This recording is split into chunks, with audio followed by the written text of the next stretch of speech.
by absorbing sun's energy. For example, microalgae is mostly known as potential biofuel source, but it is also one of the most nutritious food known to man.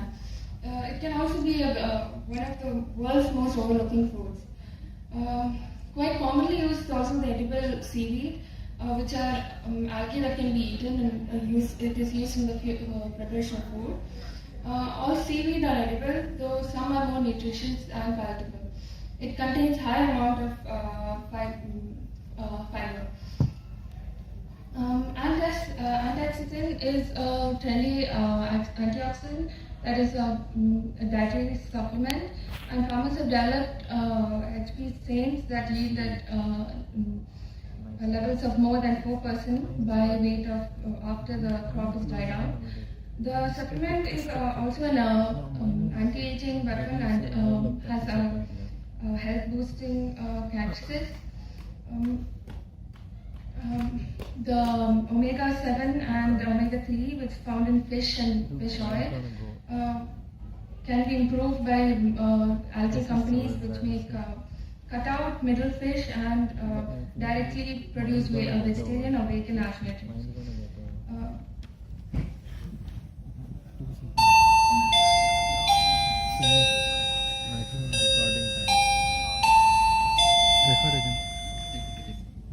We suggest that this algae be grown on rooftops. Now this is how we have proposed that the algae be grown. Okay, first the vegetation, the growth medium will be the food waste from the kitchen and wastewater. And then there will be the drainage, aeration and the water storage, the insulation, the membrane protection for the roof so that moss and other items don't grow, the roofing membrane and the structural support. And below we have given the 3 types of support systems that we have proposed for the 3 types of roofing. Okay, and this could be turned into a cottage industry which would become a great opportunity for everywhere in India. And that is a photo manipulation of how it could look like.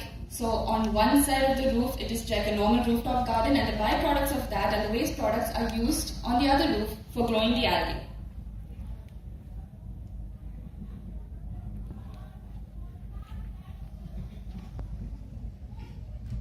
And these are the results we come after doing the thesis.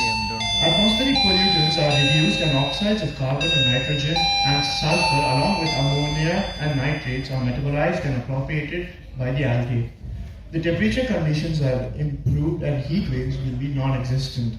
And it will eradicate malnutrition, it will prevent the growth of moss on walls and rooftops by acting as competition for nutrition and sunlight, but it will not affect actual vegetation.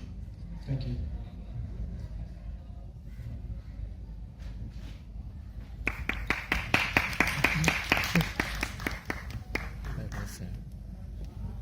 Thank you. Are there any questions on algal remediation for how you will do on the dry weather condition? Because this requires keeping temperature and basically water vapors and water. So on dry weather condition, how you do this?